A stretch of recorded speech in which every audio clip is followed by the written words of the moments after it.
him, I said, this is one and only shot you're getting to fix me. I'm not coming back for another surgery. We can do it all right now.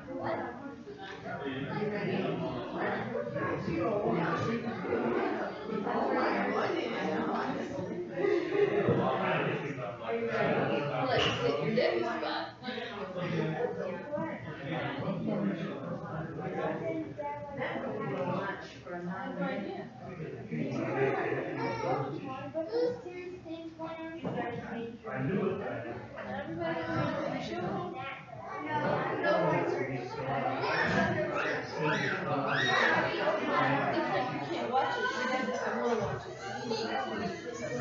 Yes.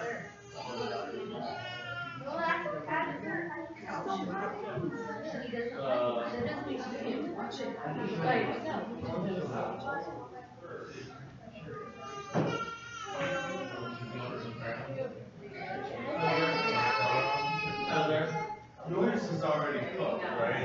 You brought it. Okay. It just needs to be warm. Yeah, Nicole, that one just needs to be warm.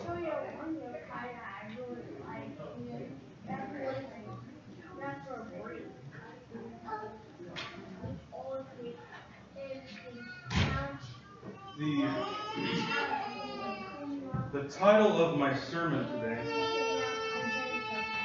has changed since I first started thinking about the sermon. I like to stay in the Old Testament because we do a lot of New Testament stuff, especially in the church.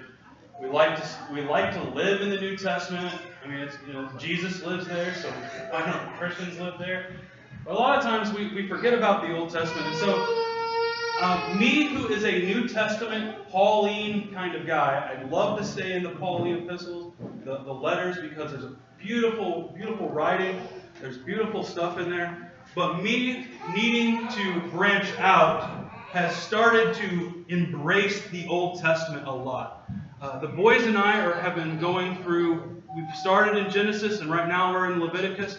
And I've enjoyed that time with the boys. I've enjoyed reading those stories, even though there can be some gross things like sacrifices and what they're supposed to do with the bodies and stuff like that. And so it's really, really fun to go through the Old Testament. And so I suggest you guys doing that as well.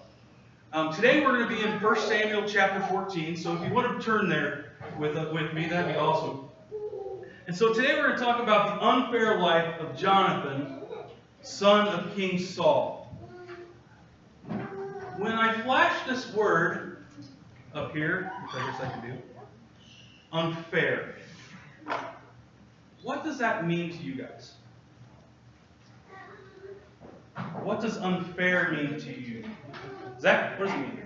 That's easy. Not fair. Okay. It means It's not fair. Absolutely right. Zach is 100% right. It means not fair. Can you think of times in your lives where you have had an unfair moment?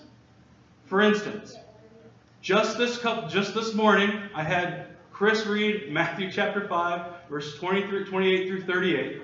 And that's unfair for several reasons. One, didn't tell him about it. Asked him this morning.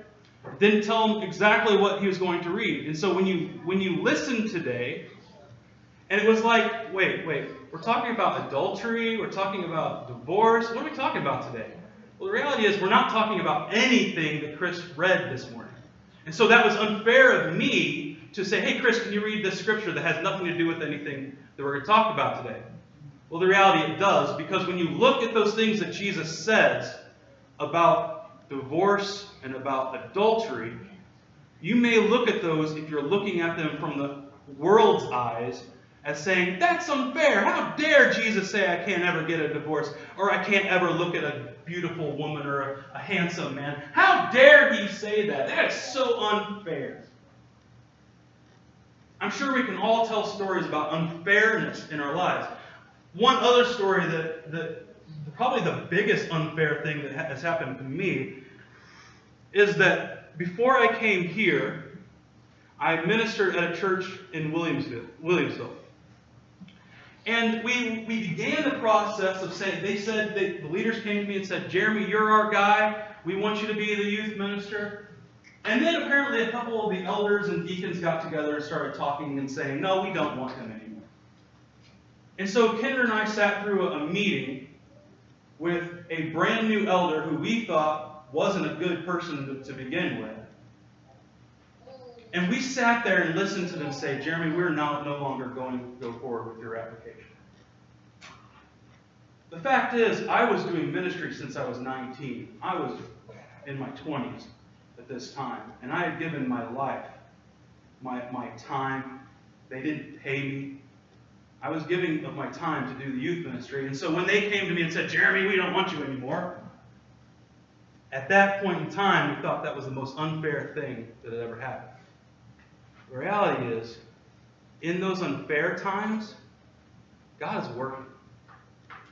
We don't see it in those times. We may see that time and think, oh man, that's so unfair. Oh man. But the reality is we don't have the eyes of God, the mind of God, when we are in those moments. Because what happened later is that a gentleman who was a preacher here at the time, I had a class with, and he said, Jeremy, we're in need of a youth minister. And I'm like, well, I was really burned by this church. I don't know if I really want to do youth ministry, but let's see what happens. And so many years later, 13 or so years later, I'm still ministering to youth. And so when we sit in those unfair moments, in those unfair times, we need to rethink our attitude. Let's turn to 1 Samuel chapter 14. We're going to go through this. How I usually do this is I read the scripture, I have a little bit of commentary through it, and so we'll go ahead and we'll jump into it. Actually, in verse 23, let me get that here. In verse 23 of chapter 13, the author writes, Now a Philistine garrison took control of the pass at Michmash. That is one of the most fun places to say it. Michmash. Go ahead and say it. Michmash. It's a really fun place to say. And so a garrison of Philistines, this army, takes over this place at Michmash. And so that same day, Saul's son Jonathan said to the attendant who carried his weapons, Come on, let's cross over to the Philistine garrison on the other side. He looks over to his attendant who had his armor, who had his swords, who had his stuff, and said, Hey, guy who's carrying all of my stuff, let's go hike. Let's go climb over to this place. Let's go meet the garrison. However, he did not tell his father. And so his dad Saul, who was the king, who was the general of this army, didn't know that Jonathan and his armor bearer were gone. Verse 2. So Saul was staying under the pomegranate tree in Migron on the outskirts of Gibeah. The troops with him numbered about 600. Ahijah, who was wearing an ephod, was also there. If you don't know what an ephod is, it's what the priest wore. It contained the Urim and the Thummim, so that anytime they needed some answers, they would take out the Urim and the Thummim, which we have no idea what they are. Some people think that maybe it's a black stone and a white stone. They put them in the bag. They put their hand in the bag. They pull out, and whatever the answer is, a yes or no. Let your yes be yes and your no be no. Kind of a fitting picture today. They would they would put their hand in, pull out the stone, and whatever that answer was, God was telling them what to do, yes or no. And so this guy is important to our story, sort of. Ahijah had the ephod who was carrying the Urim and the Thummim. He was the son of Ahitub, the brother of Ichabod, son of Phinehas, son of Eli, the Lord's priest at Shiloh. But the troops did not know that Jonathan had left. There were sharp columns of rock on both sides of the pass that Jonathan intended to cross to reach the Philistine garrison. One named Bozez, which possibly means shining, and the other Sinna, which means acacia. And so there were these two, basically cliffs, these columns of rocks, and they were going in between them. And they see the garrisons on top of it, so there's two cliffs there, and they had names. Bozes, probably because the sun was shining on one of them all the time, and it looked shiny. And acacia, possibly because there were some things growing on it that made it look like acacia wood. And so they had these two columns of rock, these teeth of rock, is what the translation actually means. These two cliffs that they're confronted with. One stood to the north in front of Michmash, great word, and the other to the south in front of Geba. Jonathan said to the attendant who was carrying his weapons, "Come on, let's cross over to the garrison on these uncircumcised men. Perhaps the Lord will help us. Nothing can keep the Lord from saving, whether by many or by few." And so, the picture is this. Jonathan, who doesn't have anything on, he's not wearing his armor, tells the guy who's wearing his armor, who's got his armors on his back, let's climb up this cliff and go meet these guys head on. 2 guys to go take on this garrison, this little army. His armor bearer responded, "Do what is in your heart. You choose. I'm right here with whatever you decide." How awesome would it be to have a friend or family member say that? When you are like, "Hey, let's go do this," and they're like, "Yeah, whatever you want, man, let's do that," instead of arguing all the time. This guy, again, who was carrying all this armor, was like, "Yeah, I'll go wherever you go, Jonathan. I'm right here with you, whatever you decide." "All right," verse 8, "all right," Jonathan replied, "we'll cross over to the men and then let them see us. If they say, 'Wait until we reach you,' then we will stay where we are and not go up to them. But if they say, 'Come on up,' then we'll go up, because the Lord has handed them over to us. That will be our sign." They let themselves be seen, "Yoo-hoo, Philistines!" by the Philistine garrison, and the Philistines said, "Look, the Hebrews are coming out of the holes where they've been hiding." The men of the garrison called to Jonathan and his armor bearer. "Come on up, and we'll teach you a lesson," they said. It's on, like Donkey Kong. It is so on. Jonathan says, "Follow me." Jonathan told his armor bearer, "For the Lord has handed them over to Israel." Jonathan climbed up, using his hands and feet with his armor bearer behind him. Jonathan cut them down, and his armor bearer followed and finished them off. In that first assault, Jonathan and his armor bearer struck down about 20 men in a half-acre field. What has happened here is Jonathan has seen something and has needed to go deal with it. Didn't tell his dad because he knows who his dad is. He knows his dad has made bad decisions in the past. And so what he does is say, "Hey, armor bearer, let's go kick some butt because we are sent here to kill the Philistines. Let's go kill these Philistines. Let's go do our job."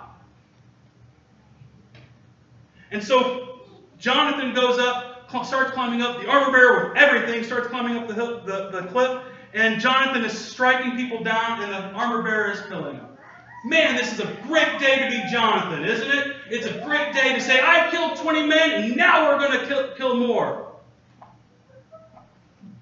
Because in verse 15, the apex of this awesomeness, this great story of Jonathan, this beautiful story of Jonathan and his armor bearer, because we only wish we could do that at some point in time. Go one with another person, go out into this world to spread the gospel, and everybody would be saved. Verse 15, terror spread through the Philistine camp and the open fields to all the troops.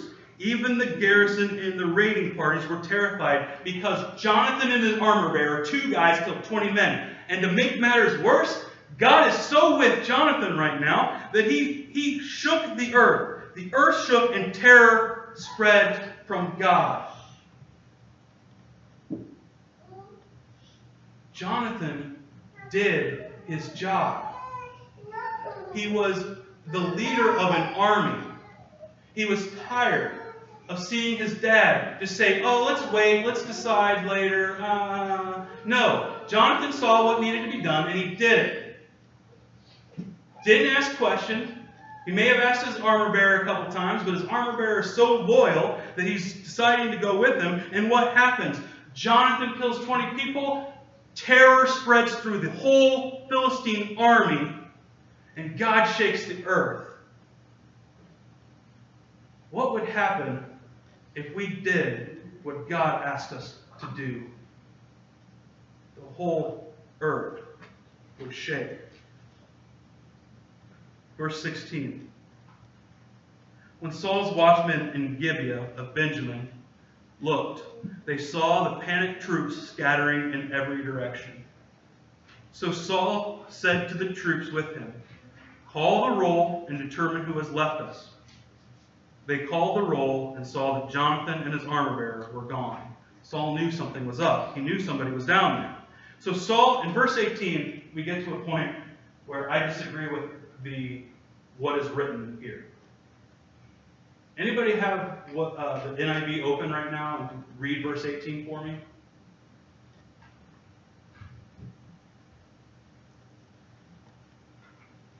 If not, I'll just read from here. It's all right. In the HCSB, verse 18 reads here, Saul told Ahijah, bring the ark of God, for it was with the Israelites at that time. If you have a study Bible, there is a note there that says that's possibly not what was said, what was written. In the Septuagint, which is the Greek Hebrew Bible, it's the Greek version of the Old Testament. It actually says this: "Bring the ephod, for he wore the ephod before Israel."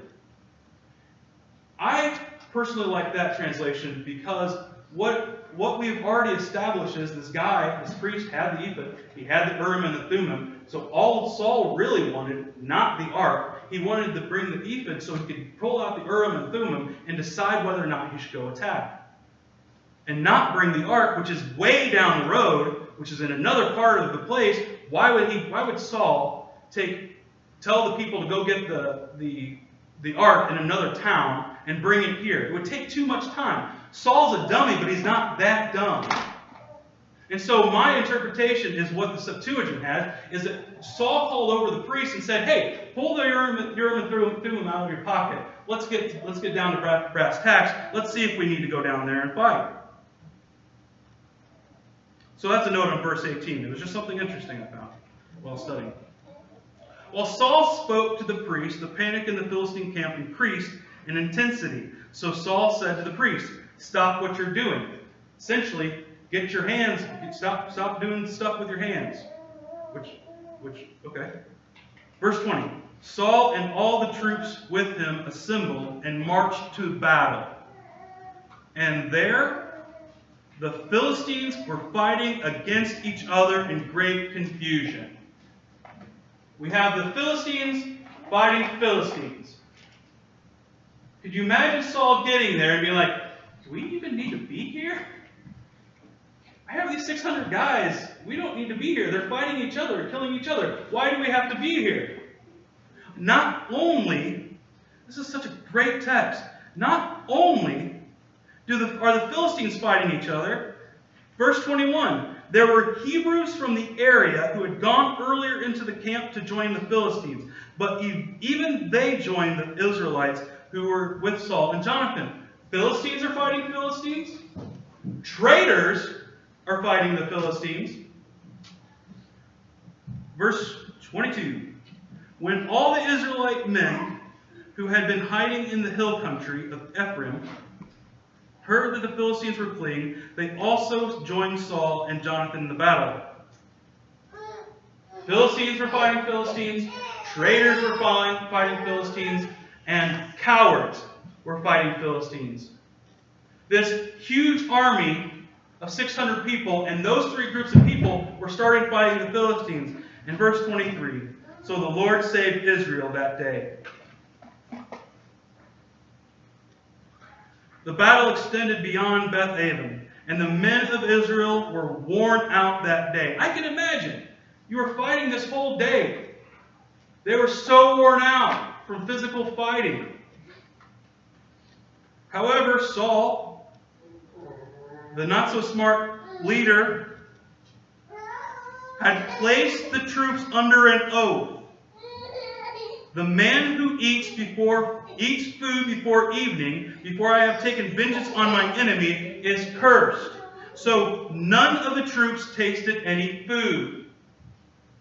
I don't know if you've gone a whole day without food, but you feel pretty miserable, right? You fast a whole day. Imagine these guys who were fasting and fighting. There is another note that the Septuagint says, and I'm telling you, man, the Septuagint might be right. He says not only did Saul, the Septuagint says not only did Saul make this decision, he committed a great act of ignorance. Saul was dumb. He didn't care how he got the victory. He just wanted the victory, and he didn't care about his men. He just wanted the victory. And so Saul says, hey, don't eat anything. Go out and fight. Which leads to another problem here in a little bit. Verse 25. Everyone went into the forest, and there was honey on the ground. Honey. When the troops entered the forest, they saw the flow of honey, but none of them ate any of it because they feared the oath.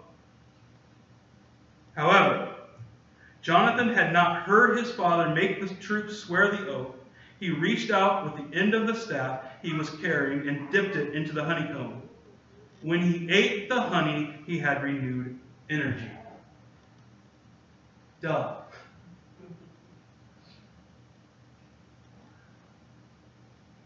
Verse 28. It doesn't make sense to me. These soldiers are probably seeing him eat the honey, but after he eats the honey, one of the troops says, your father made the troops solemnly swear, the man who eats food today is cursed, and the troops are exhausted. Hey, guy, why don't you tell me before I eat this, so that I don't do something that the king says I shouldn't do? But that's not what happened. Jonathan ate the honey because he was supposed to. And then the soldiers said, hey, your dad told us not to eat. Verse 29. Jonathan replied, my father has brought trouble to the land. Just look at how I have renewed energy because I tasted a little honey.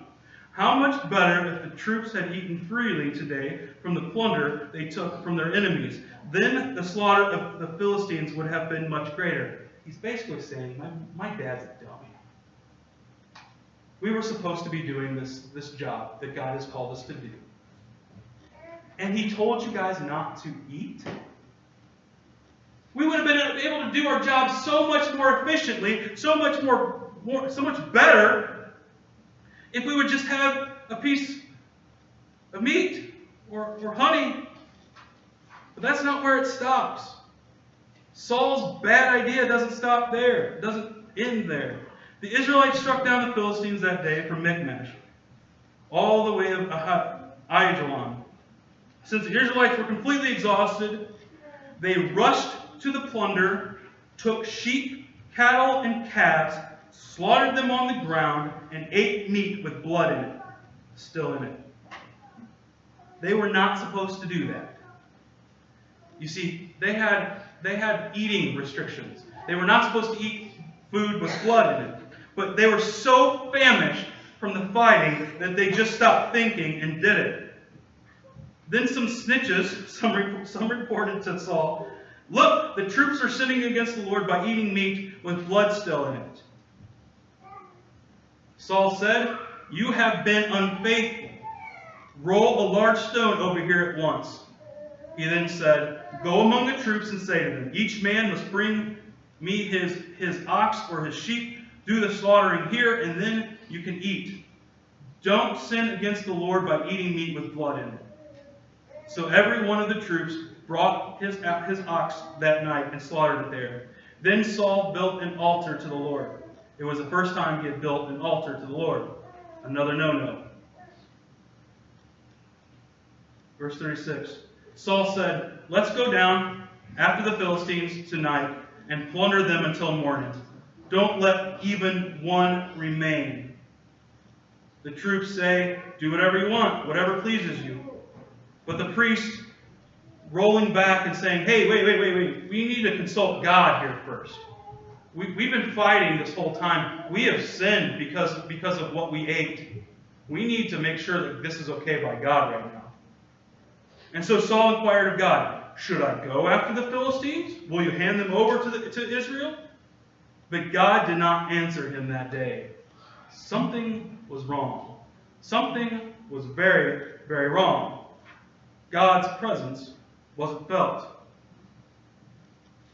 Verse 38. Saul said, all you leaders of the troops, come here. Let us investigate how this sin has occurred today. As surely as the Lord lives, who saves Israel, even if it is because of my son Jonathan, he must die. Saul liked to say things, and sometimes those things were very, very dumb. This is one of those times.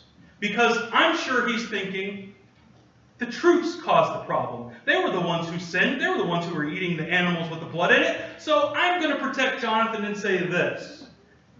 Whatever happens, I'm sure Jonathan's not the problem. So even if it is Jonathan, he must die. Not one of the troops answered him because they knew that it was Jonathan's fault. So he had said to all Israel, you will be on one side. All of Israel, you will be on one side. And I and my son Jonathan will be on the other side. Because I know that my son is perfect in every way, and he would do nothing ever wrong. How many of us have said that with our kids?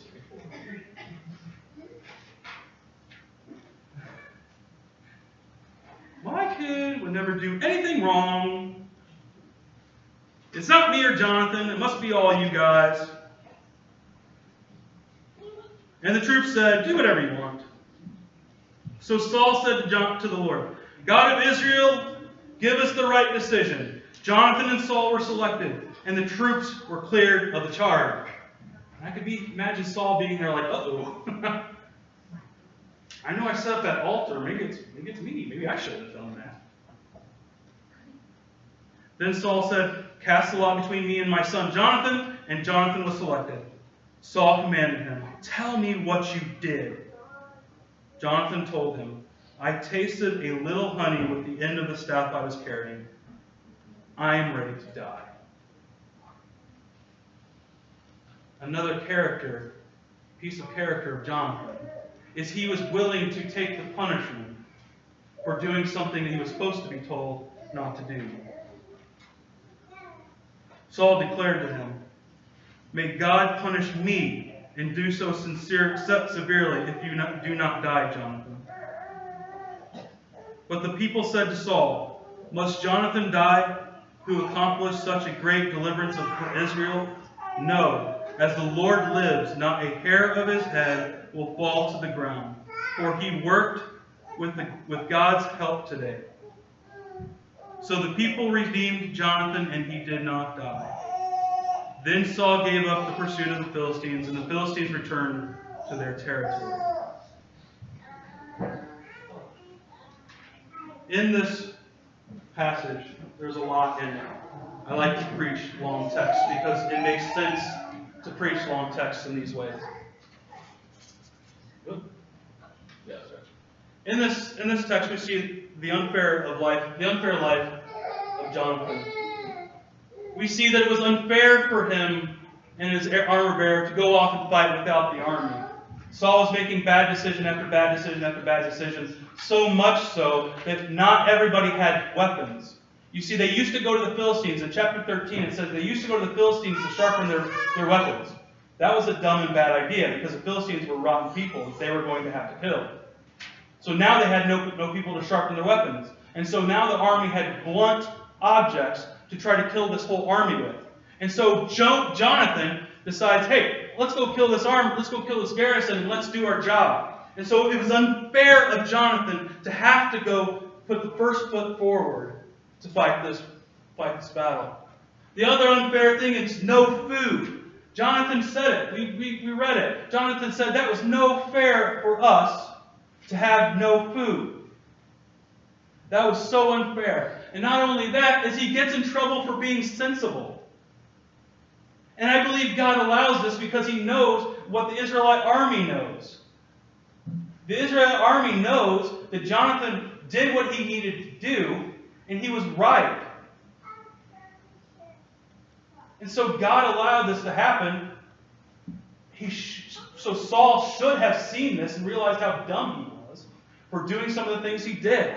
And so it was so unfair for him to get in trouble for doing something that the army should have been doing. Some other things that he also stands before the entire army of Israel, which he helps lead, and is condemned by his father, the king. I don't know how unfair we can get with this. I have never been condemned by my parents, thank goodness. But could you imagine standing in front of an entire army that you lead? You're the leader of this army. And your dad is like, okay, he's going to die. Thankfully, God called him out of that by using the army. Some other things in his life that were unfair. His dad hated his best friend.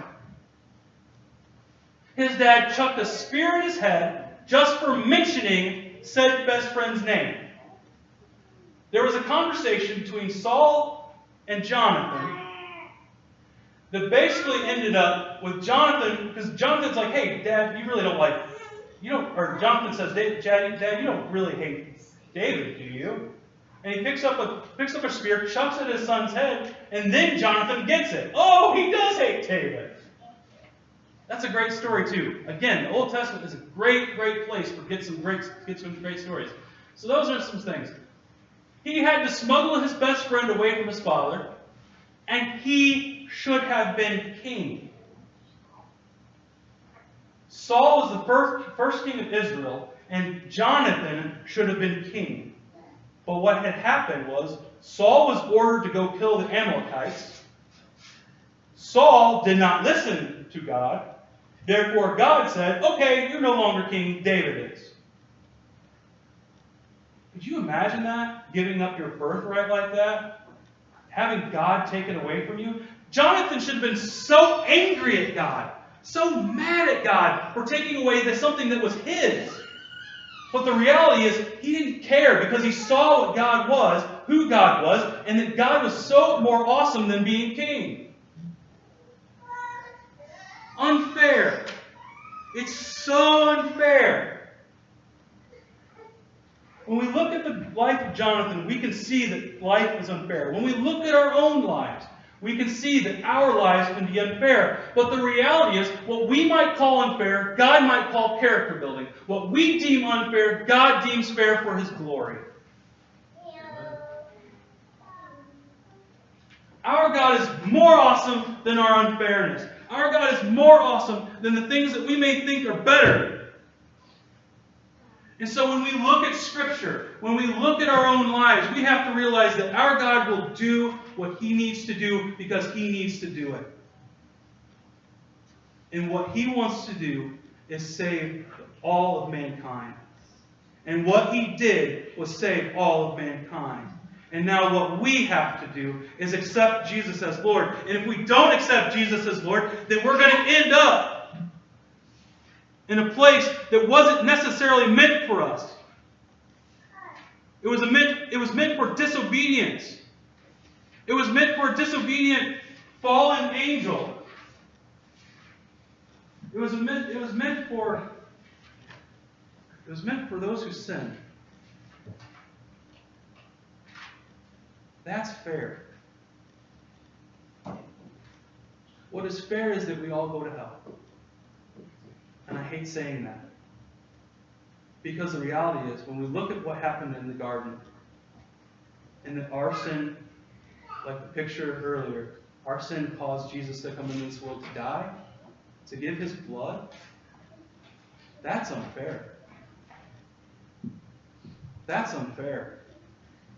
What is unfair is for God to send His Son into this world to die for us. That's unfair. And so when we look at our lives, we have to realize either we accept Jesus as Lord, or we end up in what's fair. So that's the choice we have today. That's the choice we have today. We're going to take communion now. Chris is going to come and read the Galatians passage.